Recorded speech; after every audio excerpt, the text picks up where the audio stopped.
give an energetic and warm welcome to the one and only Sandeep Maheshwari.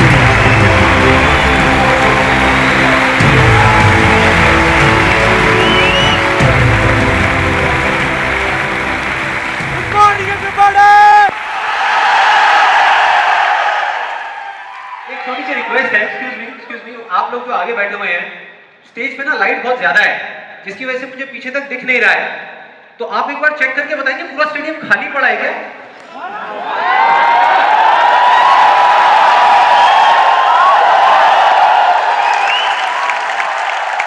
तो एक बार दोबारा try करते हैं थोड़ी और एनर्जी के साथ में। Good morning everybody.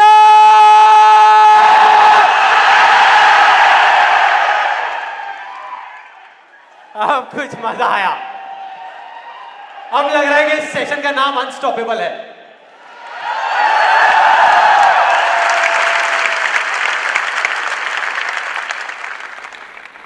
ओके, अब बात करते हैं मेरी। मैं इतना एक्साइटेड क्यों हो रहा हूं? देखो, बहुत सिंपल है। अपने हर सेशन से पहले 15 से 20 मिनट के लिए मैं अपनी आंखें बंद कर लेता हूं। और जब माइंड पूरे तरीके से ब्लैंक हो जाता है, जब माइंड में कोई थॉट्स नहीं होते, तो अपने आप से एक क्वेश्चन करता हूँ कि अगर ये दिन मेरी ज़िंदगी का आखिरी दिन हो और मुझे किसी तरीके से पता चल जाए कि मैं कल सुबह नहीं उठने वाला, तो मैं आज क्या करूँगा? ये मेरा क्वेश्चन होता है। और उसके सिर्फ 2 ऑप्शंस होते हैं मेरे पास में, 2 जवाब होते हैं और मैं दूसरे ऑप्शन को चुनता हूँ। पहला ऑप्शन कि कल जो होने वाला है उसको सोच सोच करके मैं रोता रहूँ और परेशान हो जाऊँ। दूसरा ऑप्शन कि जो मेरे पास कुछ घंटे बचे हुए हैं ना, उसमें कुछ ऐसा कर जाऊं, कुछ भी, कि जानने के बावजूद भी कि मैं कल सुबह नहीं उठने वाला, फिर भी आज रात को चैन से सो सकूं, बढ़िया नींद आए।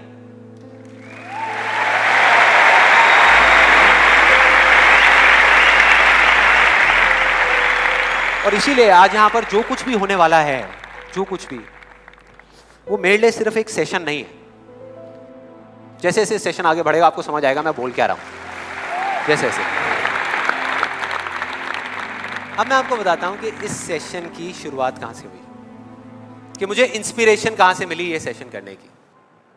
आज से 3 महीने पहले मेरे नाम से एक कुरियर आया ऑफिस में और उस एनवेलप पे लिखा हुआ था the first life changing seminar of Sandeep Maheshwari. तो जब मैंने उसको देखा तो मुझे लगा किसी ने मजाक किया है, क्योंकि मुझे अच्छे तरीके से याद था कि जो मेरा फर्स्ट लाइफ चेंजिंग सेमिनार हुआ था वहाँ पे सिर्फ 20-25 लोग बैठे हुए थे एक छोटे से कमरे में और किसी के हाथ में कोई कैमरा नहीं था। तो मेरे को लगा कि ऐसे ही किसी ने वो किया है, लेकिन फिर पता नहीं मेरे मन में क्या आया, मैंने उस वीडियो को प्ले कर दिया। और जैसे ही मैंने वो वीडियो देखनी शुरू करी तो मेरे तोते उड़ गए। मैंने कहा यार, मतलब था मैं ही स्क्रीन के ऊपर, लेकिन लग मुझे ऐसा रहा था जैसे मैं किसी और को देख रहा हूँ।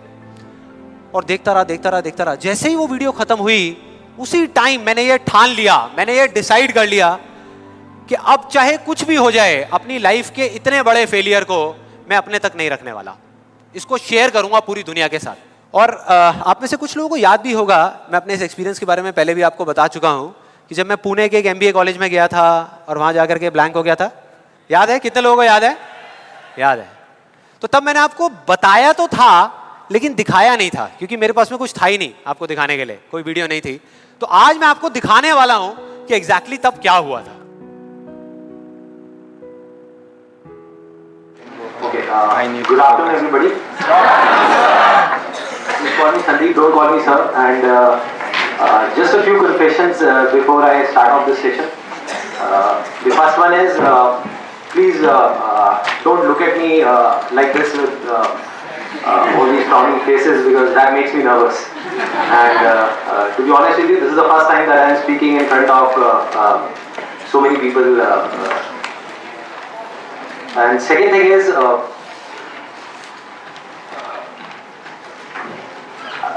I'll be not talking about the theory part of it. I'll actually focus more on the practical side of how I did whatever I did. Okay, the second confession, which I forgot, that is. To be honest with you, I can speak in English, but the problem is you may understand what I am talking about, but I won't be able to understand what I am talking about. So it's better if I talk in Hindi. So. then coming on to the point directly, the secret of what I feel is of my success. I started my career, I think, at the age of 13, and okay, so I'll come on Hindi. So I'm sorry. Yeah, so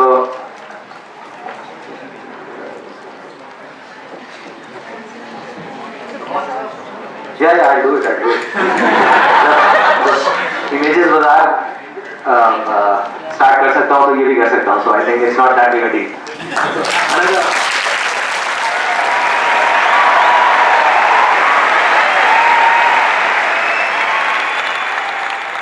आपने देखा मेरी क्या हालत हुई थी? I think सबका यही हाल होता है जब वहाँ पे स्टेज पे जाते हैं, इतने सारे लोग सामने बैठे होते हैं, सबका यही होता है. तो जब मैंने ये वीडियो देखी तो मेरे दिमाग में सिर्फ एक ही चीज़ चल रही थी, सिर्फ एक, कि ऐसा क्यों हुआ कि मैं अपना इतना बड़ा मजाक उड़वाने के बाद भी बाज नहीं आया, और क्या वजह है कि मैं वहाँ से यहाँ तक आ गया. लेकिन मुझे ना इसका एग्जैक्ट जवाब नहीं मिल रहा था. मतलब मुझे समझ नहीं आ रहा था कि इसके पीछे वजह क्या है. और फिर फाइनली एक दिन वो वजह समझ आई. मैंने एक कहानी पढ़ी कहीं पर, और उस कहानी के जब मैं अंदर तक गया तो मेरे को समझ आया कि हाँ, ये वजह है. ये कहानी है दो बच्चों की जो एक गांव में रहते थे. उनमें से एक 6 साल का था और एक 10 साल का. दोनों बहुत अच्छे दोस्त थे, बिल्कुल शोले के जय और वीरू जैसे. दोनों हमेशा साथ साथ रहते, साथ साथ खेलते, साथ साथ खाते पीते, साथ साथ नहाते धोते. नहीं, धोते नहीं, ये थोड़ा ज़्यादा हो गया. तो एक दिन वो दोनों गांव से थोड़ा दूर निकल गए, और खेलते खेलते उनमें से जो बड़ा बच्चा था 10 साल वाला, वो एक कुएं में गिर गया और जोर जोर से चीखने चिल्लाने लग गया, क्योंकि उसको तैरना नहीं आता था. अब जो दूसरा बच्चा था, छोटा सा 6 साल का, उसने अपने आसपास में देखा और उसको कोई नजर नहीं आया, उसको कोई नहीं दिखा जिसको कि वो बुला सके हेल्प के लिए. और फिर उसकी नजर पड़ी एक बाल्टी पे जिस पे एक रस्सी बंधी हुई थी. उसने एक सेकंड भी वेस्ट नहीं किया, उस बाल्टी को उठा करके कुएं में फेंक दिया और अपने दोस्त को बोला कि पकड़ ले इसको. उसके दोस्त ने पकड़ा और वो अपनी पूरी ताकत लगा करके पागलों की तरह उसको खींचने लगा. खींचता रहा, अपनी पूरी जान लगा दी उसने. छोटे से बच्चे ने, 6 साल के और 10 साल के बच्चे ने उस बाल्टी को पकड़ा हुआ था. खींचता रहा और तब तक नहीं रुका जब तक उसने अपने दोस्त को बचा नहीं लिया, जब तक वो बाहर नहीं आ गया. अब यहां तक तो ठीक था, यहां तक तो ये कहानी समझ आती है. लेकिन हुआ क्या कि जैसे ही ये दो बच्चे, जब दोनों एक हो गए, जब बाहर आए और आकर के गले मिल रहे, रो रहे और खुश हो रहे, एक तरफ से उनको डर भी लग रहा था. डर था कि अब गांव जाएंगे तो बहुत पिटाई होगी जब उनको बताएंगे कि ऐसे हम कुएं में गिर गए और ये सब चीजें हुई. लेकिन मजे की बात, ऐसा कुछ भी नहीं हुआ. वो जब गांव गए और जा करके उन्होंने अपने घर वालों को बताया, बाकी गांव वालों को बताया, तो किसी ने विश्वास नहीं किया, पूरे गांव वालों ने. और वो अपनी जगह बिल्कुल ठीक थे, क्योंकि उस बच्चे में इतनी ताकत भी नहीं थी कि वो एक बाल्टी पानी से भरी हुई वो उठा सके. तो इतने बड़े बच्चे को इतनी ऊपर खींचना तो बहुत दूर की बात है. लेकिन एक आदमी था उस गांव में, उसने विश्वास कर लिया. उनको सब रहीम चाचा कहते थे, उस गांव के सबसे समझदार बुजुर्गों में से एक. और सबको लगा कि यार ये कभी झूठ नहीं बोलते, अगर ये कह रहे हैं तो जरूर कोई ना कोई बात होगी, कोई ना कोई वजह होगी जिस वजह से ऐसा कह रहे हैं. और फिर सारे गांव वाले इकट्ठे होकर के उनके पास में गए और जा करके बोले कि देखो जी, हमें तो कुछ समझ आ नहीं रहा, आप ही बता दो कि ऐसा कैसे हो सकता है. तो उनको हंसी आ गई. वो बोले कि यार इसमें मैं क्या बताऊं, वो बच्चा बता तो रहा है उसने कैसे किया. बाल्टी को उठा करके कुएं में फेंका, उसके दोस्त ने बाल्टी को पकड़ा, उसने रस्सी को खींचा और अपने दोस्त को बचा लिया. तो आपको पता तो है उसने कैसे किया, बच्चा बता तो रहा है, इसमें मैं क्या बताऊं. तो सारे गांव वाले उनकी शक्ल देख रहे. फिर कुछ देर बाद वो बोले कि सवाल ये नहीं है कि वो छोटा सा बच्चा ये कैसे कर पाया, सवाल ये है कि वो ये क्यों कर पाया, कि उसके अंदर इतनी ताकत कहां से आई है. और बोले इसका सिर्फ एक जवाब है, सिर्फ एक, कि जिस वक्त उस बच्चे ने ये किया, उस टाइम पे उस जगह पर दूर दूर तक कोई नहीं था, उस बच्चे को यह बताने वाला कि तू ये नहीं कर सकता।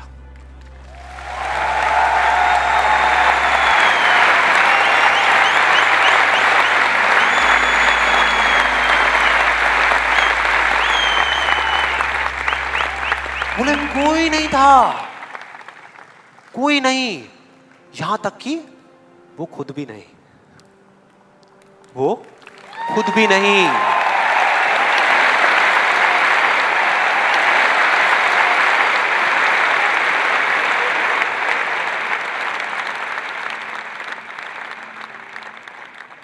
अब मैं आप लोगों से पूछता हूं कि अगर कुछ ऐसा हो जाए, अगर आपको भी उस बच्चे की तरह किसी की आवाज सुनाई ना दे जो आवाजें आपको रोकती है, ना किसी और की ना अपनी, तो क्या होगा? मजा आ जाएगा, राइट? उस बच्चे की तरह आपको भी कोई नहीं रोक पाएगा। You'll be unstoppable, right? Yes और नो? यस और नो? यस और नो? थियोरेटिकली तो ये बात बहुत अच्छी लग रही है सुनने में, लेकिन अगर हम प्रैक्टिकली देखें तो सिर्फ यस बोलने से काम नहीं चलने वाला। ये आप सबको भी पता है और मुझे भी पता है। ये जो अनस्टॉपेबल बनने वाला काम है, उसके लिए क्या करना पड़ेगा? 2 दीवारें तोड़नी पड़ेगी। 2 दीवारें, पहली बनी है दूसरों की आवाज की, कि आपके ऊपर दूसरों की आवाजों का असर होना बंद हो जाए, और दूसरी आपकी खुद की आवाज। ये ज्यादा बड़ी दीवार है। तो अब देखते हैं कि इस पहली दीवार को कैसे तोड़ना है। उस कहानी में उस बच्चे के आसपास में कोई नहीं था उसको रोकने वाला, लेकिन क्या रियल लाइफ में ऐसा होता है? यस और नो? नो। क्या होता है कि हम एक काम करने की सोचते हैं, करना शुरू भी नहीं करते, सिर्फ सोचते हैं कि हमको ये काम करना है, और सामने से 4 लोग आ जाते हैं रोकने के लिए। 4 लोग आ जाते हैं तरह तरह की बातें करने के लिए कि ये नहीं हो सकता। अरे बड़ा इम्प्रैक्टिकल सा आइडिया है। जब कोई नहीं कर पाया तो तू क्या करेगा? होता है ऐसा? कितने लोगों के साथ ऐसा हुआ है? सबके साथ हुआ है और होता रहता है। और मेरे साथ तो पता नहीं कितनी बार हुआ है। किसी के साथ कुछ ज्यादा ही हुआ है लगता है। लगता है उनको राह चलते भी, मेट्रो में भी कोई मिलता है, अबे तू नहीं कर पाएगा, चल।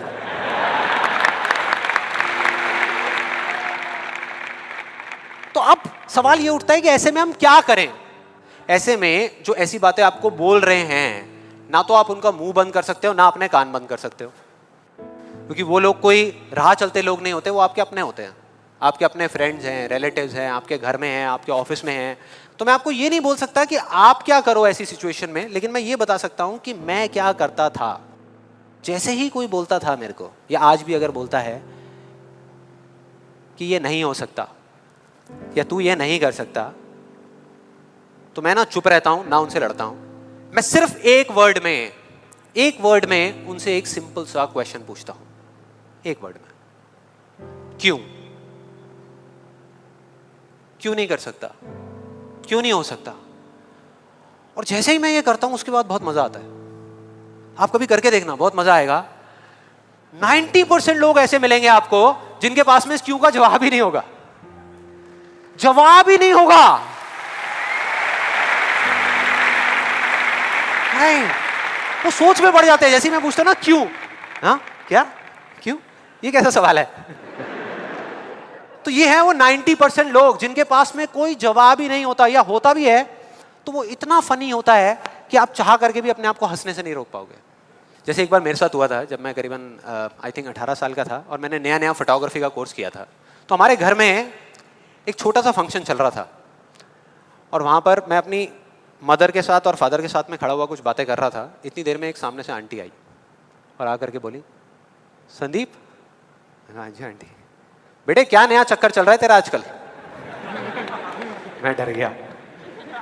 मैं मन ही मन सोच रहा, मैंने कहा इनको कैसे पता लगा मेरे नए अफेयर के बारे में? मैं और ही चला गया। फिर मैंने उनको देखा और डरते डरते उनसे मैंने कहा कि भाई आंटी जी क्या मतलब, मैं कुछ समझा नहीं, कौन सा चक्कर, क्या क्या कौन सा? तो आंटी ने बोला, कहते क्यों, तू ये फोटोग्राफी नहीं कर रहा आजकल? ये फोटोग्राफी का कोर्स नहीं किया तूने? तो उन्होंने बोला, मेरी थोड़ी सी जान में जान आई। मैंने कहा अच्छा, फोटोग्राफी की बात हो रही थी। फिर उन्होंने बोला, बेटा अगर तू बुरा ना माने तो एक बात कहूँ। मैंने कहा नहीं नहीं आंटी बोलिए ना। बेटे मेरी अगर तू माने ना, तो ये जो तू फोटोग्राफी के चक्करों में पड़ा है ना, ये सब बेकार की चीज़ें हैं। इससे अच्छा ये है कि तू कोई और ढंग का काम कर ले या अपनी पढ़ाई लिखाई में ध्यान दे। मैंने वही किया जो मैं हमेशा करता था। मैंने कहा क्यों आंटी जी, आपको ऐसा क्यों लगता है कि मेरा फोटोग्राफी में कुछ नहीं हो सकता, ये फोटोग्राफी बेकार की चीज़ क्यों है? तो उन्होंने जवाब दिया कि मेरी बहन का बेटा भी गया था बॉम्बे यही सब करने के लिए जो तू कर रहा है, और उसको 4 साल हो गए धक्के खा रहा है, उसका कुछ नहीं हुआ अभी तक। मैंने फिर सुना, फिर मैंने दोबारा से वही क्यों को ले आकर के चिपका दिया। मैंने उनसे पूछा, लेकिन आंटी मेरे को कुछ समझ नहीं आया कि अगर वो कुछ नहीं कर पाया तो मैं कुछ क्यों नहीं कर पाऊंगा? सीधा सा क्वेश्चन है यार।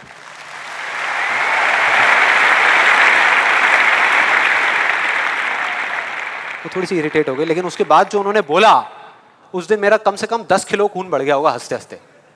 उन्होंने गुस्से से मेरे से पूछा, कहते तेरे कितने % आए थे 12th में?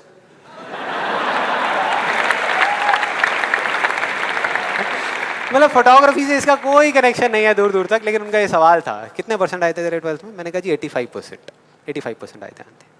फिर उन्होंने एक अजीब सा एक्सप्रेशन दिया, मेरे को ऐसे देखा जैसे कि मेरे से बड़ा बेवकूफ़ इस पूरी दुनिया में कोई नहीं है, और बोली उसके 92% आए थे।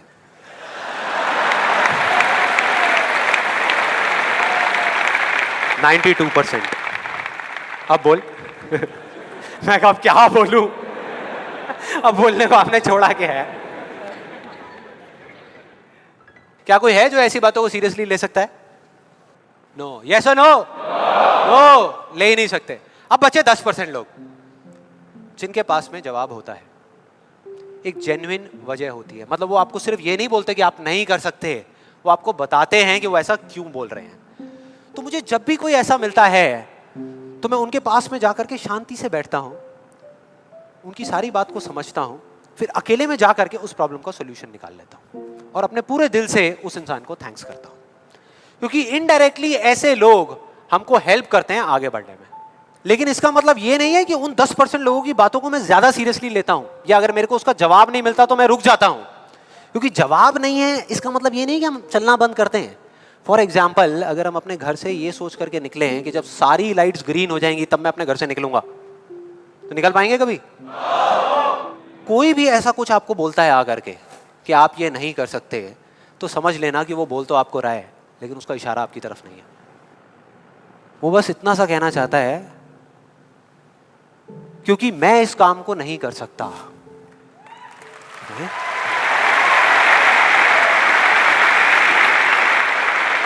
वो बस इतना सा कहना चाहता है क्योंकि मैं इस काम को नहीं कर सकता, या मुझे नहीं पता कि इस काम को कैसे करना है, इसलिए मुझे लगता है कि इस पूरी दुनिया में कोई भी नहीं कर सकता।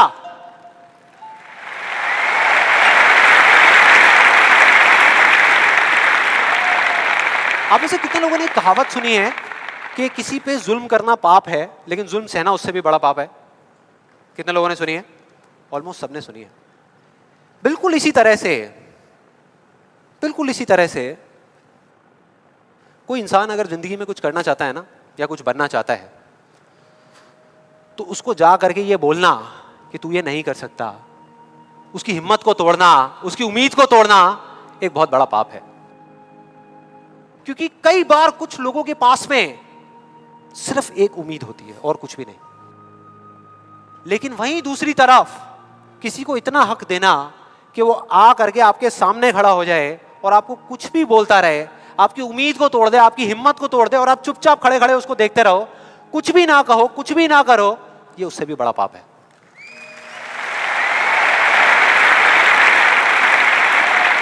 मतलब सिंपल है, ना हमें चुप रहना है, ना किसी से लड़ना है, सिर्फ सवाल करना है क्यों, और फिर देखो उनके कैसे पत्ते खुलते हैं, फिर मजा आएगा।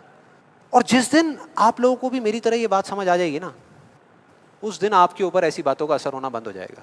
मतलब कि उस दिन ये जो पहली दीवार है जिसकी मैंने बात करी थी, वो अपने आप ही टूट जाएगी। उसके बाद इस पूरी दुनिया में किसी में दम नहीं होगा कि वो आपको आगे बढ़ने से रोक सके, सिवाय एक इंसान के। कोई बताएगा कौन है वो? आप खुद। एग्जैक्टली, आप खुद। और यही है वो दूसरी दीवार, यही है वो दूसरी दीवार जो पहली वाली से कई गुना बड़ी है। कई गुना बड़ी है। आज से बहुत साल पहले मैंने एक कहानी सुनी थी जिसका एक बहुत बड़ा इंपैक्ट हुआ था मेरी लाइफ पे। ये कहानी है एक ऑफिस की और उसके एम्प्लॉइज की। एक बार एक ऑफिस में जितने भी एम्प्लॉइज सुबह सुबह जब ऑफिस आते हैं अपने अपने कैबिन में, तो उनकी डेस्क के ऊपर एक लेटर पड़ा होता है, एक लेटर रखा हुआ होता है, और उस लेटर में लिखा था कि वो इंसान, इस कंपनी का वो एम्प्लॉय जिसकी वजह से आपकी प्रमोशन नहीं हो रही थी या जिसकी वजह से आप आगे नहीं बढ़ पा रहे थे, उसकी डेथ हो गई, वो मर गया है। और अब अगर आप आखिरी बार उस एम्प्लॉय की शक्ल देखना चाहते हैं तो ये एड्रेस है, यहां पर अगले 1 घंटे में पहुंच जाइए। जैसे ही उस एड्रेस पे गए तो वहां पर एक कॉफिन पड़ा हुआ था। कॉफिन होता है, उसको जब लोगों ने दूर से देखा तो एक तरफ तो सबको दुख हो रहा था, बुरा लग रहा था कि यार ये नहीं होना चाहिए था, और दूसरी तरफ से उनको थोड़ी बहुत खुशी भी हो रही थी कि चलो अच्छा है, मेरी रास्ते का जो सबसे बड़ा पत्थर था वो हट गया। लेकिन फिर एक एक करके जैसे ही वो लोग उस कॉफिन के पास गए और जा करके उन्होंने उस एम्प्लॉय की शक्ल देखी उस कॉफिन के अंदर, तो उन्हें खुद पे शर्म आने लगी, क्योंकि उस कॉफिन में कोई नहीं था, सिर्फ एक शीशा था, एक मिरर था जिसमें उनकी खुद की शक्ल दिख रही थी।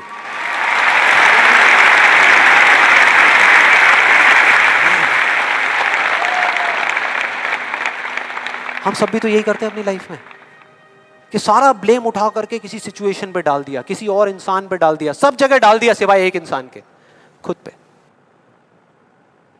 यहां पर कितने लोग इस बात को मानते हैं जो मैंने अभी अभी कही कि आपके रास्ते का सबसे बड़ा पत्थर और कोई नहीं, आप खुद ही हो? कितने लोग मानते हैं? सब लोग मानते हैं। लेकिन एक चीज और है यहां पर बहुत मजेदार, कि कोई भी इंसान, कोई भी, चाहे वो आप हो, चाहे मैं हूं, चाहे कोई भी है, वो जान करके अपने रास्ते का पत्थर क्यों बनेगा? अपना ही नुकसान क्यों करेगा? अपना ही दुश्मन क्यों बनेगा? फॉर एग्जाम्पल, अगर अभी मैं यहाँ पर थोड़ी सी लकड़ियाँ इकट्ठी करके आग लगा दूँ और आप लोगों से रिक्वेस्ट करूँ कि यार प्लीज़ मेरी खातिर 5 मिनट के लिए आ करके इस आग में जल जाओ, 5 मिनट के लिए, कुछ नहीं होगा, मैं गारंटी दे रहा हूँ, आपको बिल्कुल भी दर्द नहीं होगा, बहुत मज़ा आएगा। कितने लोग तैयार हैं यहाँ पर आने के लिए? कितने लोग तैयार हैं? हाँ, जो 1-2 लोग हाथ ऊपर उठा रहे हैं ना, उनको लग रहा है कि मैं भुट्टा सेकने की बात कर रहा हूँ। भाई साहब, आपको सेकने की बात हो रही है उस आग में।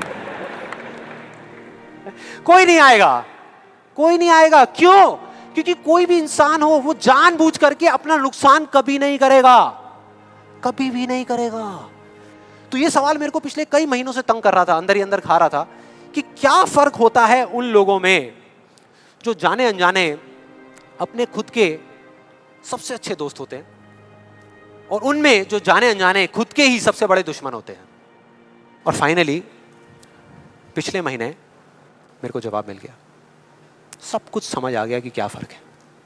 मैं रोज की तरह अपने घर के पास वाले एक पार्क में वॉक कर रहा था और एकदम से ही बहुत तेज बारिश शुरू हो गई, बारिश होने लगी एकदम तेज। तो मैंने इमीडिएटली अपने हाथ ऐसे रखे ताकि मेरे चश्मे पे पानी ना आए और जा करके सीधा एक शेड के नीचे चला गया। उसके कुछ सेकंड्स के अंदर अंदर उस शेड के नीचे और भी बहुत सारे लोग इकट्ठे हो गए। लोग तरह तरह की बातें कर रहे थे, मैं अपने आसपास में सुन रहा था। लेकिन मैंने एक चीज़ नोट करी कि ज़्यादातर लोग, उनका ध्यान बारिश की तरफ नहीं था, बारिश की वजह से होने वाली जो प्रॉब्लम्स थी उसकी तरफ था।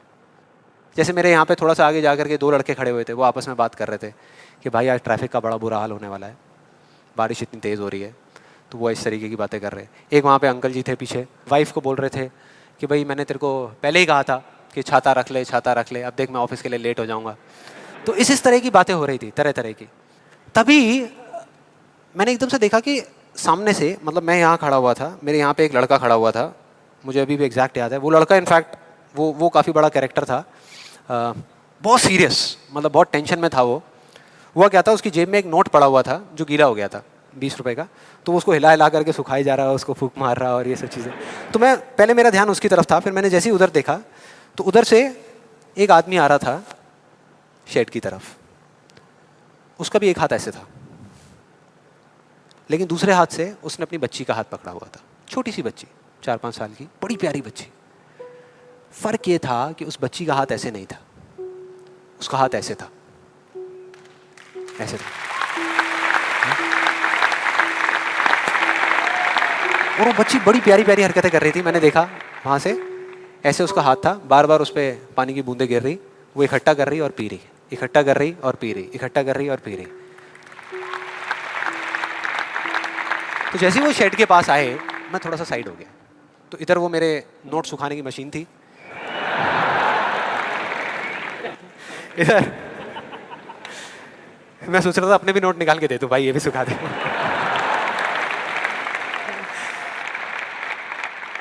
इधर वो बच्ची खड़ी हुई थी, वो छोटी सी प्यारी सी, और मेरा फिर पूरा ध्यान उस बच्ची की तरफ ही था, इतनी इतनी प्यारी बच्ची। और इधर उसके पापा अपने मोबाइल पे कुछ काम कर रहे थे। वो बच्ची को अभी भी चैन नहीं आया, शेड के नीचे आ गई, लेकिन अभी भी बार बार अपना हाथ बाहर निकाल के, एक हाथ से पापा को पकड़ा हुआ डर रही, दूसरे हाथ से ऐसे बाहर निकाल के बार बार पानी भर रही और पी रही। कभी पानी भर रही, अपने मुंह पे फेंक रही। फिर थोड़ी देर बाद पता नहीं उसके मन में क्या आया, उसने अपने पापा से पूछा कि पापा ये बारिश रोज क्यों नहीं होती? बड़ा अजीब सा क्वेश्चन था। उसके पापा ने कहा, वो अपने मोबाइल पे लगे हुए थे, हाँ बेटा होगी होगी, रोज होगी, रोज होगी, रोज होगी। वो बच्ची फिर अपने खेल में लग गई। फिर थोड़ी देर बाद पता नहीं क्यों उसने दोबारा से पूछा अपने पापा से, बताओ ना पापा रोज क्यों नहीं होती? इस बार उसको कोई जवाब नहीं मिला, लेकिन मुझे मिल गया। मुझे सब कुछ समझ आ गया कि क्या वो वजह है, क्या फर्क होता है उन लोगों में जो खुद के सबसे अच्छे दोस्त होते हैं और खुद के सबसे अच्छे दुश्मन होते हैं। क्या फर्क है उन दोनों लोगों में? देखो बहुत सिंपल है। जब बारिश होती है आसमान से, हम सबके ऊपर होती है, क्या एक जैसे होती है या अलग अलग तरीके से होती है? एक जैसे होती है, कोई पार्शियलिटी नहीं करती। आप अमीर हो, गरीब हो, काले हो, गोरे हो, बच्चे हो, बड़े हो, कोई फर्क करती है क्या बारिश? नहीं करती, सब पे एक जैसी होती है। बिल्कुल उसी तरह से वो शक्ति, वो एनर्जी जिससे पूरी दुनिया चल रही है, जिससे अभी अगर आप अभी फील करने की कोशिश करो, आपकी सांसें चल रही है, मेरी सांसें चल रही है। जिस शक्ति में इतनी ताकत है कि अगर वो चाहे तो एक सेकंड भी नहीं लगेगा, इस पूरी दुनिया को खत्म कर सकती है, और एक सेकंड के 1 करोड़वें हिस्से में इस दुनिया को दोबारा से बना भी सकती है। उसको आप साइंटिफिकली चाहे एनर्जी का नाम दे दो, चाहे स्पिरिचुअली भगवान कहो, आत्मा कहो, परमात्मा कहो, कुछ भी कहते रहो, उससे कोई फर्क नहीं पड़ता। और बिल्कुल उस बारिश की तरह उस शक्ति की भी बारिश हम सब पर होती रहती है, उस एनर्जी की भी बारिश होती रहती है, और सब पर एक जैसे होती है। फिर चाहे आप अमिताभ बच्चन हो, बिल गेट्स हो, कोई भी हो, कोई फर्क नहीं पड़ता। आप इस स्टेज पे खड़े हो या वहां बैठे हो, कोई फर्क नहीं पड़ता। तो फर्क क्या है? देखो बहुत सिंपल है, वही फर्क जो उस बारिश में था, जो मैंने नोट किया उस बच्ची के बीच में और औरों के बीच में। कुछ लोगों का हाथ ऐसे होता है और कुछ का ऐसे होता है, यही फर्क।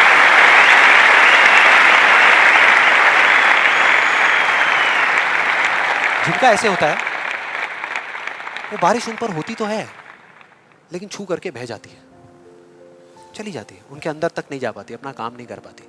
लेकिन जिनका ऐसे होता है वो उसको पी लेते हैं, उनके अंदर चली जाती है, और उसके बाद में जो काम करती है वो एनर्जी करती है, नाम इंसान का हो जाता है।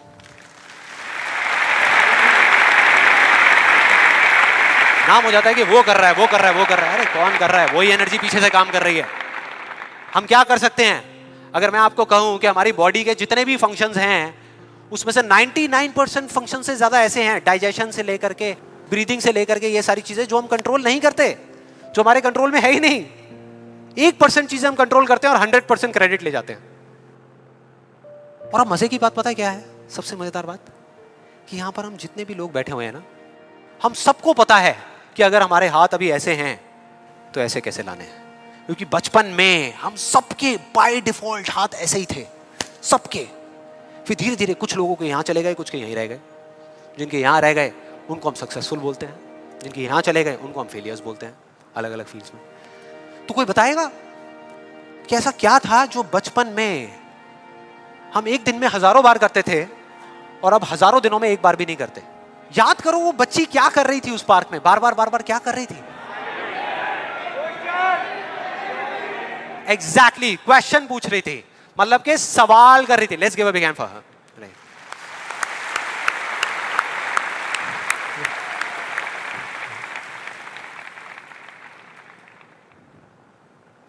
सवाल, ऐसा क्यों होता है? हम ऐसा क्यों करते हैं? बताओ ना पापा, हम ऐसा क्यों करते हैं? कोई जवाब नहीं मिला, हमने सवाल पूछने बंद कर दिया। आज हमारे पास में टाइम ही नहीं है, कि एक दिन में कुछ सेकंड्स के लिए रुक करके हम अपने आप से पूछें कि भाई जो मैं कर रहा हूं वो कर क्यों रहा हूं? पता ही नहीं है, ध्यान ही नहीं है उस तरफ। और जब तक उस तरफ ध्यान नहीं होगा कुछ नहीं होगा। और सिर्फ उस पर विश्वास मत करो जो मैं बोल रहा हूं, हिस्ट्री को उठा करके देख लो। कोई भी इंसान किसी भी फील्ड में अगर सक्सेसफुल हुआ है तो उसमें और बाकी लोगों में क्या फर्क था? क्या वो दूसरों से ज्यादा इंटेलिजेंट था? क्या उनके पास दूसरों से ज्यादा जवाब होते हैं? यस और नो? नो। उनके पास में दूसरों से ज्यादा अच्छे सवाल होते हैं। हर चीज में एक ही सवाल कि अगर ये दुनिया ऐसी है तो ऐसी क्यों है, और क्यों मैं इस दुनिया को बदल नहीं सकता? अगर पूरी दुनिया मुझे ये कहती है, मेरे घर वाले मुझे कहते हैं कि मेरी तो किस्मत ही खराब है, मेरी हाथ की लकीरों में ही कमी है, तो क्यों मैं अपनी हाथ की लकीरों को नहीं बदल सकता? हर चीज में एक ही सवाल।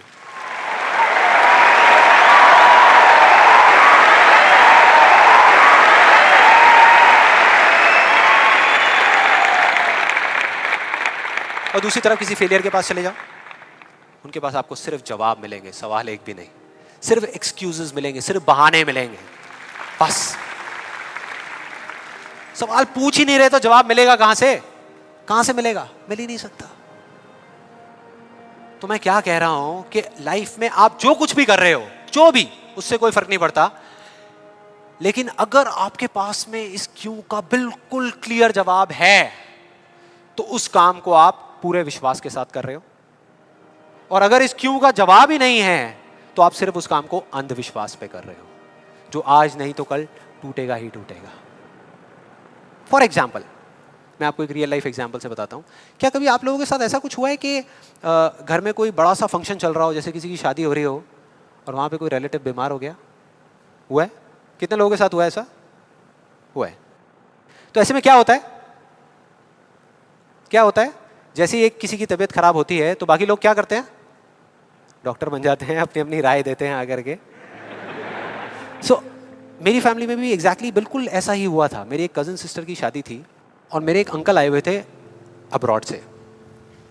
उनकी तबीयत खराब हो गई, उनको बुखार हो गया, और जैसे ही एक एक करके सब लोगों को पता लगा तो सब लोग आए और आ करके अपने अपने आइडियाज़ देने लगे। एक आंटी जी आई, काढ़ा बना करके, अपना अदरक का, तुलसी का, शहद का वो काढ़ा बना करके, बेटा ये पी लो, 2 घंटे में ठीक हो जाओगे, बुखार अभी उतर जाएगा, बहुत पुराना नुस्खा है।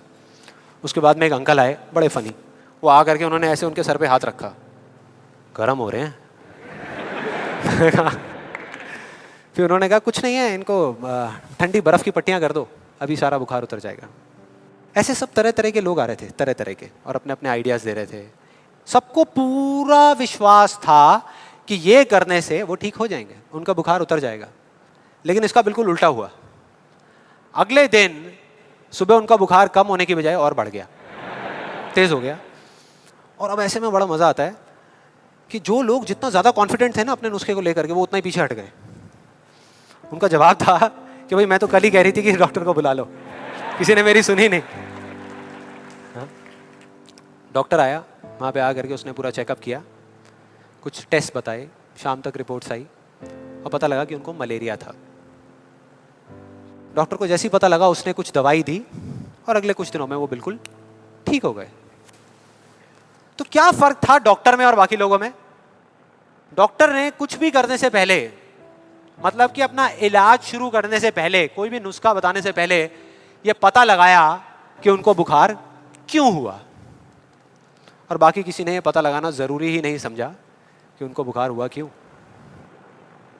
डॉक्टर को पता था कि उस बीमारी का कॉज क्या है, उसकी जड़ क्या है, उसकी वजह क्या है, और इस वजह से उसको पूरा विश्वास था कि मैं ये दवाई दूंगा और वो ठीक हो जाएंगे। बाकी सब जो कह रहे थे कि हमको विश्वास है, उनको सिर्फ अंधविश्वास था कि वो ठीक हो जाएंगे, वो विश्वास नहीं था।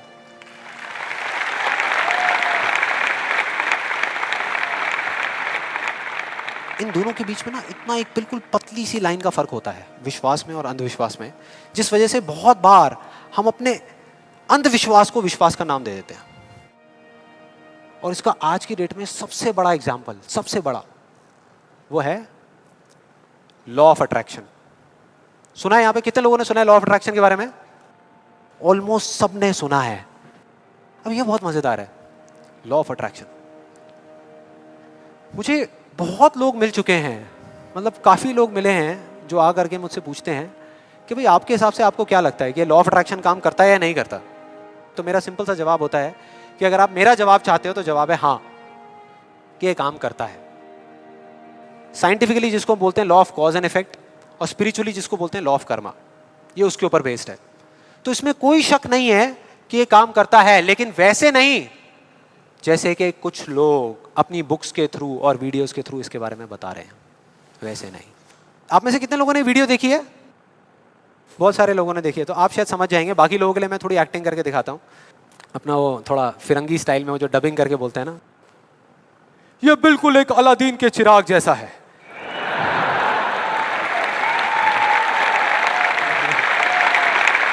बिल्कुल ऐसा लगता है किसी चमत्कारी बाबा की बात हो रही है, कि वो आशीर्वाद रखेंगे और काम हो जाएगा 1 सेकंड में। बिल्कुल ऐसा लग रहा है सुनने में। ये बिल्कुल एक अलादीन के चिराग जैसा है, आपको सिर्फ हुक्म देना है कि आप क्या चाहते हैं। आपको बंगला चाहिए, आपको गाड़ी चाहिए, आपको पैसा चाहिए, आपको सिर्फ बताना है कि आपको क्या चाहिए, फिर देखिए क्या होगा। ये प्रकृति आपके सुर से सुर मिलाएगी, ताल से ताल मिलाएगी।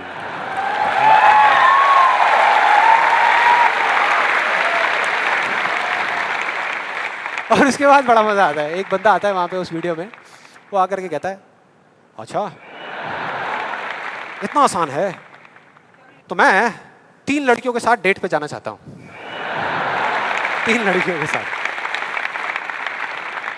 और उसको बोलते हैं, उसको जवाब मिलता है उस लॉ ऑफ अट्रैक्शन वाले लोगों से, आपको कुछ भी नहीं करना, आपको सिर्फ एक पेंटिंग बनानी है।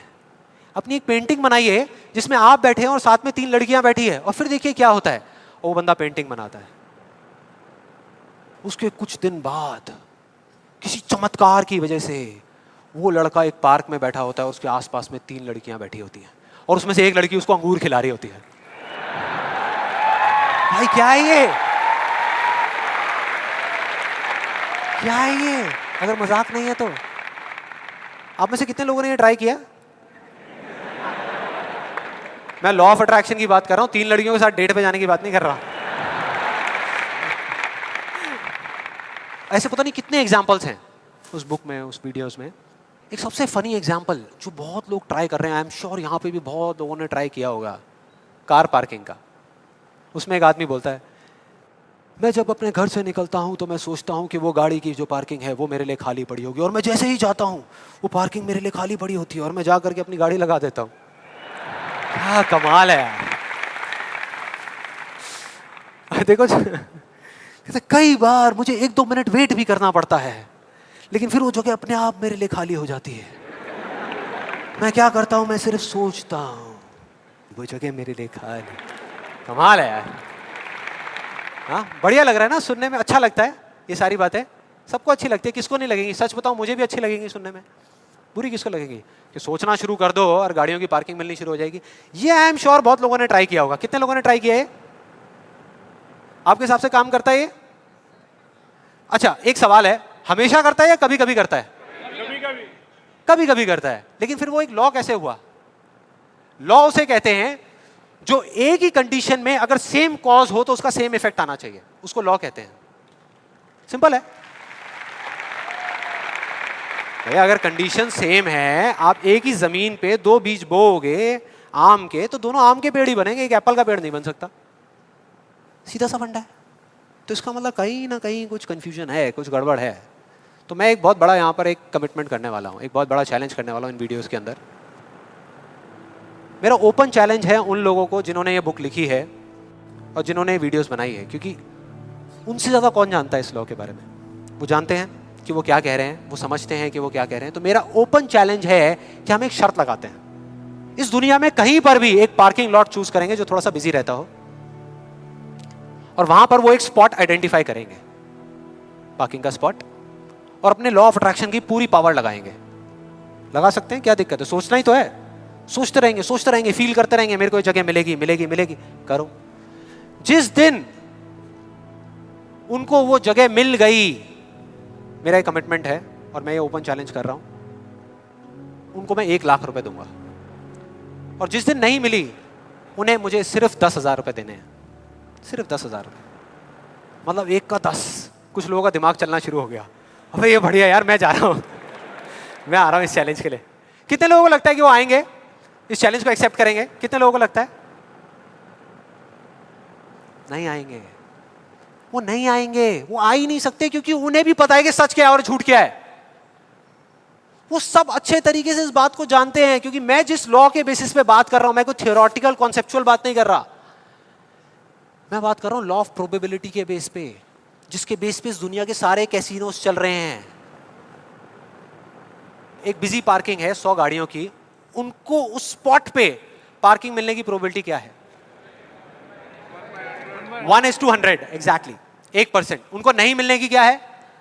99:100। मतलब यहां पर एक बहुत बड़ा मैसेज है, जरूरी नहीं है जो बातें सुनने में अच्छी लग रही है वो एक्चुअल में अच्छी हो। यहां किसी ने बैंक लोन लिया हुआ है? किसी ने कोई बैंक लोन लिया हुआ है?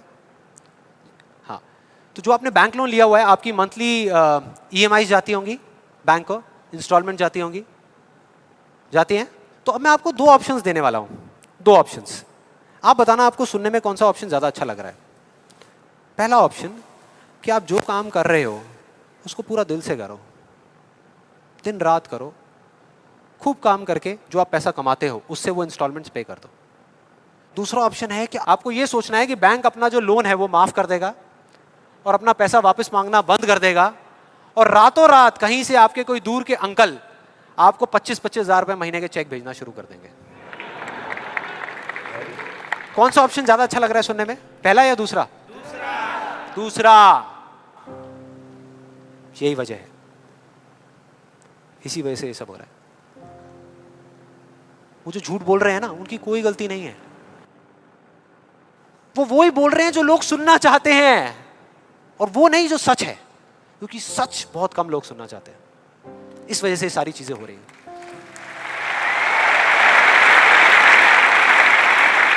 और मैं इस सेशन का आपको एक फाइनल एग्जांपल देने वाला हूं, जिसके बाद में अभी आपके मन में जितने भी डाउट चल रहे होंगे ना, वो सारे धीरे धीरे क्लियर हो जाएंगे।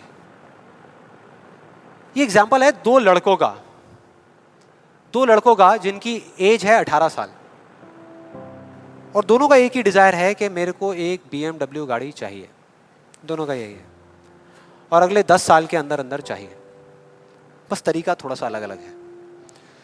जो पहला लड़का है उसने क्या किया, अपना एक गोल सेट किया। उसने एक अपनी डायरी में लिख दिया, पोस्टर्स ला करके उस गाड़ी के अपने घर में लगा दिए जगह जगह पर। 24 घंटे उस गाड़ी के बारे में सोचने लग गया कि ये गाड़ी मुझे चाहिए चाहिए चाहिए। रोज रात को बैठ करके फील करता कि मेरे को गाड़ी मिल गई है, आवाजें निकालता, जू जू जू ये वो, और करते करते ब्रेक मार रहा है, ये कर रहा है, वो कर रहा है। एक्चुअल में नहीं मिली है, इमेजिन कर रहा है, फील करने की कोशिश कर रहा है, उस गाड़ी को एक्सपीरियंस करने की कोशिश कर रहा है, क्योंकि ऐसा बहुत बुक्स में लिखा हुआ है। लॉ ऑफ अट्रैक्शन में भी यही बताया गया है। यस और नो? अब इसको करने से क्या हो रहा था? पहले उसकी सिर्फ एक विश थी, एक चाह थी कि हाँ मेरे को ये गाड़ी मिल जाए, नहीं भी मिले तो कोई फर्क नहीं पड़ता, लेकिन अब उसका वो बर्निंग डिजायर बन गया। अब उसको गाड़ी हर हालत में चाहिए ही चाहिए अगले 10 साल में। अब आप में से कुछ लोग सोच रहे हो, आप में से कितने लोगों ने मेरा इल्यूजन टू रियलिटी वाला सेशन देखा है? आप सोच रहे हो कि यार आपने इल्यूजन टू रियलिटी में भी तो यही बात करी है, और आप खुद ही उसके अगेंस्ट बोल रहे हो। लग रहा है कुछ लोगों को, लग रहा है ऐसा लग रहा है। देखो मैंने क्या कहा था आपको अभी थोड़ी देर पहले, कि विश्वास और अंधविश्वास में सिर्फ एक पतली सी लाइन का फर्क होता है, इधर कुछ और इधर कुछ और। अगर आप ध्यान से मेरी जितनी भी वीडियोस देखोगे, आज तक मैंने जो कुछ भी कहा उसको देखोगे, तो मैंने किस चीज के बारे में बात करी है? किसी चीज को हासिल करने के बारे में, गाड़ियों के बारे में, पैसे के बारे में, बंगले के बारे में, या किसी काम पे फोकस करने के बारे में? काम पे फोकस करने के बारे में, चीज के बारे में नहीं।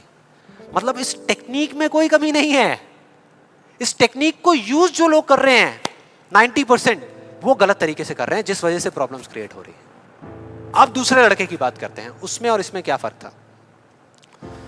दूसरा जो लड़का था उसका भी डिजायर था कि मुझे ये गाड़ी चाहिए, बस एक छोटा सा फर्क था। उसने एक सवाल पूछ लिया अपने आप से, उसने एक सवाल पूछ लिया अपने आप से कि मुझे ये गाड़ी क्यों चाहिए, क्यों चाहिए। अब ये काम ना बड़ा बोरिंग लगता है सुनने में कि यार क्यों चाहिए, ये सोचने की क्या जरूरत है, सीधा गाड़ी लो ना, शॉर्टकट फटाफट। लेकिन नहीं, उसने ऐसा नहीं किया, उसने गलती नहीं करी, उसने पूछ लिया। और जब हम सवाल पूछते हैं तो क्या होता है, जवाब मिलता है, जवाब मिलता है, और उसको मिल गया। जवाब ये था कि मैं ये गाड़ी इसलिए चाहता हूँ क्योंकि मैं अपने फ्रेंड्स को, अपने रिलेटिव्स को, इस पूरी दुनिया को ये प्रूव करना चाहता हूँ कि मैं भी सक्सेसफुल हो सकता हूँ।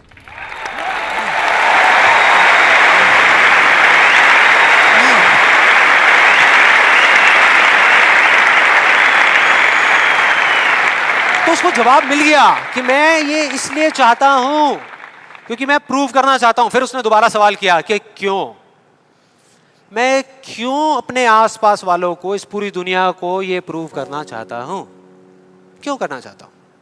और फिर उसको एक जवाब मिला, क्योंकि मेरे आसपास में जितने भी लोग हैं वो सब यही कर रहे हैं। उसने एक आखिरी सवाल पूछा और जब उसका जवाब मिला ना तो वो हिल गया, उसके सारे फंडे क्लियर हो गए। वो सवाल था कि सब ऐसा क्यों कर रहे हैं, और उसको जवाब मिला, सब ऐसा इसलिए कर रहे हैं क्योंकि सब ऐसा ही कर रहे हैं। बस उसको समझ आ गया कि एक रेस लगी हुई है जहां पर सब भाग रहे हैं, कोई तेज भाग रहा है, कोई धीरे भाग रहा है, लेकिन किसी को पता ही नहीं है कि वो भाग क्यों रहे हैं। और जैसे ही उसको ये समझ आया, उसको ये जवाब मिला, तो उसको ये तो नहीं पता था कि मैं अब क्या करने वाला हूं, लेकिन उसको ये समझ आ गया कि मुझे क्या नहीं करना। उसने डिसाइड कर लिया उसी टाइम, उसी मोमेंट में ये डिसाइड कर लिया कि मुझे नहीं बनना इस रैट रेस का हिस्सा, मुझे नहीं प्रूव करना किसी को कुछ भी, मुझे नहीं चाहिए कोई गाड़ी वाड़ी। अब मैं वो करूंगा जो मेरा दिल कहता है, जो मेरे अंदर की आवाज है। बाढ़ में गई दुनिया।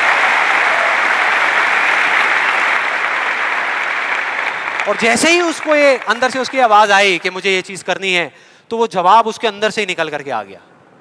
और उसको जवाब मिला कि 3 साल पहले वो सबसे ज्यादा क्लोज इस पूरी दुनिया में अपने फादर के था, अपने पापा के, और दोनों का रिलेशन एक बाप बेटे का कम और एक दोस्त का ज्यादा था।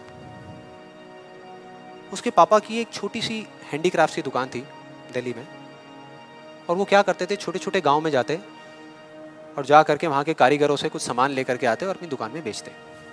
ये उनका काम था। एक बार वो एक गांव में जा रहे थे तो उनका बेटा भी उनके साथ चला गया। ये लड़का उनके साथ चला गया क्योंकि उसकी छुट्टियां चल रही थी, और दोनों उस गांव में एक ढाबे पे बैठ करके, शाम का टाइम था, खाना खा रहे थे। खाते खाते एकदम से उसके फादर के यहाँ पे दर्द उठा, लेफ्ट साइड में दर्द होना शुरू हो गया, और उस लड़के ने एक सेकंड भी नहीं लगाया, फटाफट से अपने फादर को लेकर के एक पास के हॉस्पिटल में चला गया। वहां जाकर के जो डॉक्टर्स थे उस गांव के हॉस्पिटल के, उन्होंने कहा कि आप इनको जल्दी से जल्दी किसी बड़े हॉस्पिटल में ले जाओ, टाइम नहीं है। लेकिन वो बड़ा हॉस्पिटल उस गांव से 3 घंटे की दूरी पे था। और जब वो वहां पहुंचा और उसको, उसके फादर को इमरजेंसी वार्ड में लेकर के गए, तब तक सब ठीक था। लेकिन उसके 10 मिनट बाद डॉक्टर्स आए और आकर के उन्होंने बोला, वी आर सॉरी, अगर आप 15 मिनट पहले आ जाते तो हम कुछ कर सकते थे। 15 मिनट पहले। अब जैसे ही इस लड़के के साथ ये हुआ था तो बिल्कुल सुन्न हो गया था, मुंह से एक वर्ड बाहर नहीं आ रहा था, उसको समझ ही नहीं आ रहा था कि मैं क्या बोलूं, क्या सोचूं। उसने ऐसा कुछ सोचा ही नहीं था, एकदम से हो गया, एकदम से हो गया। और उसके काफी देर बाद जाकर के, उसके 5-10 मिनट बाद जाकर के उसके अंदर से एक चीख निकली थी, एक अजीब सी बात निकली थी जो उसको उस टाइम पे नहीं समझ आई थी कि ये बड़े डॉक्टर्स बड़े शहरों के बड़े हॉस्पिटल्स में ही क्यों होते हैं, छोटे छोटे गांव में क्यों नहीं होते।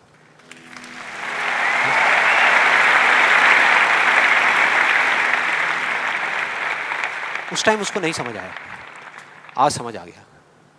उसको समझ आ गया कि मेरे साथ ऐसा क्यों हुआ था, जिससे कि मैं एक डॉक्टर बनूं और जा करके छोटे छोटे हॉस्पिटल्स में काम करूं, ना कि एक गाड़ी खरीदूं।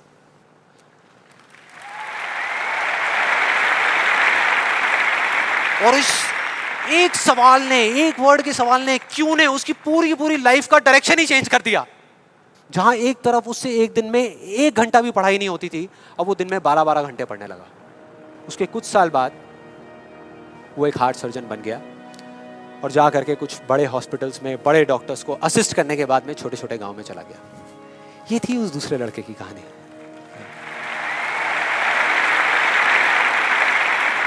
10 साल हो गए हैं, तब दोनों 18 साल के थे, आज दोनों 28 साल के हो चुके हैं। लेकिन क्या दोनों की लाइफ में थोड़ा बहुत फर्क होगा? एक बार देखते हैं एग्जैक्टली कि क्या फर्क होगा। जो पहला लड़का था उसने इस लॉ को पूरे विश्वास के साथ प्रैक्टिस किया, लॉ ऑफ अट्रैक्शन को पूरे विश्वास के साथ कि ये काम करता है, करेगा करेगा, इतने लोग बोल रहे हैं गलत थोड़ी होंगे, पूरी दुनिया बोल रही है कि ये काम करता है। उसने किया, लेकिन फ्यूचर किसी के हाथ में नहीं है ना, उसको नहीं मिला, उसको वो गाड़ी नहीं मिली। क्या होगा उसके साथ में? क्या होगा? खुश रहेगा? टूट जाएगा, पागल हो जाएगा, बिखर जाएगा, समझ ही नहीं आएगा कि हो क्या रहा है मेरे साथ में। यह है एक सिचुएशन। दूसरी सिचुएशन कि उसको BMW गाड़ी नहीं मिली लेकिन होंडा सिटी मिल गई। अब क्या होगा? खुश रहेगा? रह ही नहीं सकता, रह ही नहीं सकता, क्योंकि ये गोल सेटिंग करके और ये सब करके उसने अपने डिजायर को बढ़ा लिया, अपने अंधविश्वास को इतना बढ़ा लिया कि अब उसको वो ही गाड़ी चाहिए और किसी गाड़ी से उसका काम ही नहीं चलने वाला। जबकि अगर दूसरे एंगल से देखा जाए तो एक 28 साल के लड़के के लिए जो मिडिल क्लास बैकग्राउंड से बिलोंग करता है, अपने पैसों की एक होंडा सिटी गाड़ी खरीदना भी बहुत बड़ी बात होती है, राइट? बहुत बड़ी बात होती है। अब तीसरी सिचुएशन ये बहुत इंटरेस्टिंग है। मान लो 10 साल में एक चमत्कार हुआ, उसने कई तरह के काम करे और उसको BMW गाड़ी मिल गई। अब क्या होगा? खुश रहेगा? सेटिस्फाइड हो जाएगा अपनी लाइफ से, बैठ जाएगा आराम से, हाँ, मिल गई, यही तो चाहिए था, मिल गया, हो गया काम, लाइफ बढ़िया हो जाएगी उसकी। उसका लालच और बढ़ जाएगा, उसका अंधविश्वास और बढ़ जाएगा। वो कहेगा कि अगर इस लॉ ऑफ अट्रैक्शन को प्रैक्टिस करके मुझे 10 साल में ये गाड़ी मिल सकती है तो अगले 5 साल में एक इतना बड़ा घर क्यों नहीं मिल सकता? यस और नो? मतलब कि उसको सब कुछ मिल चुका होगा लेकिन वो उसको छोड़ करके फ्यूचर के अंदर किसी और चीज को पकड़ लेगा।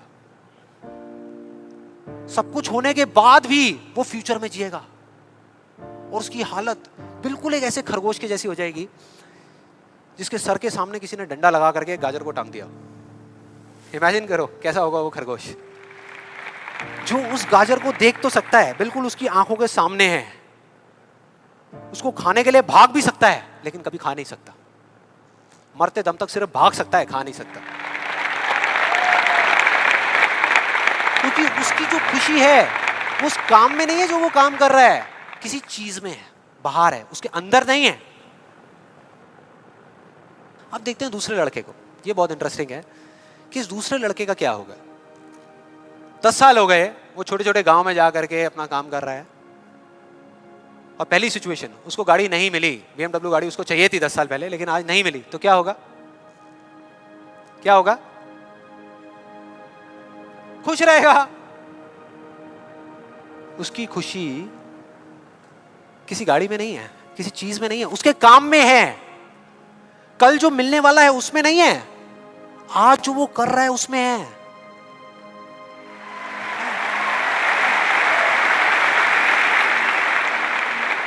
दूसरी सिचुएशन, उसको BMW नहीं मिली, होंडा सिटी मिल गई, तो क्या होगा? तो भी खुश रहेगा, बहुत खुश रहेगा, एब्सोल्युटली। उसने मांगी नहीं थी, फिर उसको मिल गई, बहुत खुश रहेगा। उसको BMW मिल गई तो क्या होगा? खुश रहेगा। लेकिन इस वजह से नहीं कि उसको ये गाड़ी मिल गई, इस वजह से क्योंकि वो जो काम कर रहा है उसमें उसको खुशी मिल रही है। और एक सबसे बड़ा फर्क पता है क्या है यहां पर इन दोनों के अंदर? सबसे बड़ा फर्क अगर आप ध्यान से देखोगे, ये जो दूसरा लड़का है, अगर इसको गाड़ी मिल गई, जो डॉक्टर है, और छिन गई 1 साल बाद, तो क्या होगा? तब भी खुश रहेगा। लेकिन जो पहला है उसका क्या होगा? अरे वो सिर्फ डर में जिएगा, वो सिर्फ डर में जिएगा। जो है उसको खोने का डर, जो मैं चाहता हूं उसके ना मिलने का डर, 24 घंटे सिर्फ डर।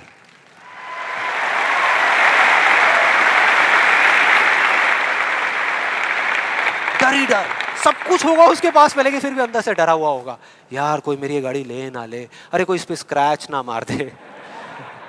स्क्रैच के पीछे मैं सुन रहा हूं आजकल मर्डर्स हो रहे हैं कि तूने मेरी गाड़ी पे स्क्रैच कैसे मार दिया, ले धाड़, खत्म। क्या हो रहा है भाई? क्या हो रहा है? किस वजह से हो रहा है? उसकी जड़ क्या है? यही है जिसकी मैं बात कर रहा हूं अभी, यही है।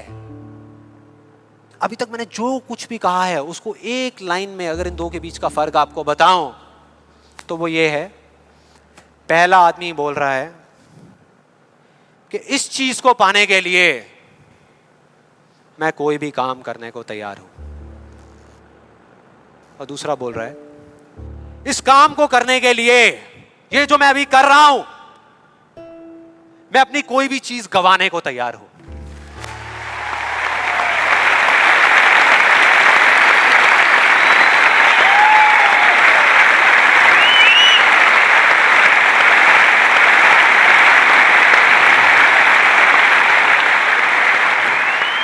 एक की जिंदगी का मकसद है, जो पहला है पाना, हासिल करना, उस चीज पे कब्जा करना किसी भी तरीके से, बस वो चीज मेरे हाथ में आ जाए। फिर चाहे इसके लिए उसको धर्म के रास्ते पे चलना पड़े या अधर्म के, वो चलेगा। उसको सही काम करना पड़े या गलत करना पड़े, वो करेगा। लेकिन दूसरा, उसके लिए अपने अंदर की आवाज को सुन करके, अपने अंदर की मतलब कि अपने दिल की आवाज को सुन करके किया गया कर्म ही इस दुनिया का सबसे बड़ा धर्म है।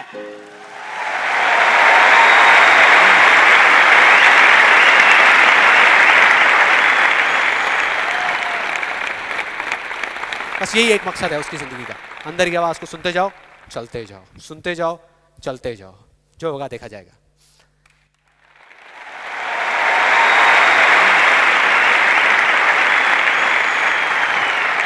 और इस गलत फहमी में मत रहना कि जो पहला है उसको दूसरे से ज्यादा मिलेगा, ये सोचना भी मत। जो पहला है ना, उसको चाहे कितना भी मिल जाए, कितनी भी चीजें मिल जाए, कितना भी कुछ हो उसके पास में, लेकिन उसमें और एक भिखारी में कोई फर्क नहीं है, कोई फर्क नहीं है। दोनों का सिर्फ एक काम है, मांगना, मांगना। तो अगर उसको मिला भी, पहले वाले को अगर मिला भी, तो बस इतना ही मिलेगा जितना वो मांग सकता है या जहां तक वो सोच सकता है, उससे ज्यादा नहीं मिल सकता। लेकिन जो दूसरा है, उसको जिस दिन मिलना शुरू होगा ना, बिना कुछ मांगे, बिना मांगे, वो इतना होगा, इतना होगा जितना वो खुद तो क्या, इस पूरी दुनिया में कोई सपने में भी नहीं सोच सकता, सपने में भी नहीं सोच सकता।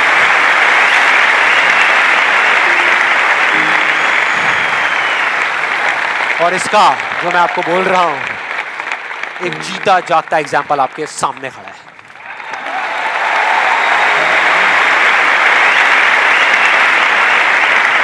और जिस दिन आपने भी मेरी तरह इस रास्ते पे चलना शुरू कर दिया, तो वो दिन दूर नहीं है जब आपके पास सब कुछ होगा, आपके आसपास में जो आपको चाहिए उससे बहुत ज्यादा होगा, सब कुछ होगा, लेकिन फिर भी अपना कुछ भी खोने का डर नहीं होगा। चला जाए, चला जाए, चला जाए, ये जाए, वो जाए, कुछ भी जाए, कोई डर नहीं है। और ये डर नाम की दीमक है ना, जो लोगों की आंखों में दिखती है, जो अंदर ही अंदर लोगों को खोखला कर रही है, वो आपके अंदर जाना तो दूर, आपको छू भी नहीं पाएगी, छू भी नहीं पाएगी। You will be fearless।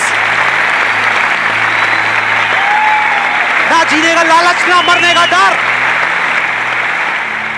जो करोगे यहां से करोगे।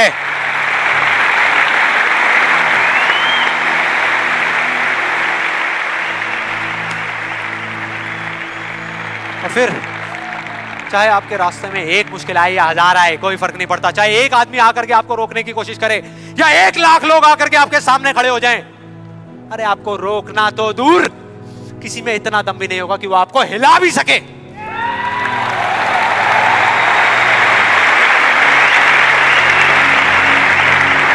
क्योंकि उस दिन आप पर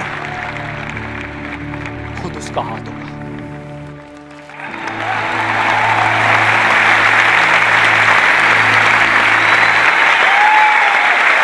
और फिर अगर आप चाहोगे भी ना, चाहोगे भी, तो भी अपने आप को आगे बढ़ने से नहीं रोक पाओगे। You'll be unstoppable! You will be unstoppable!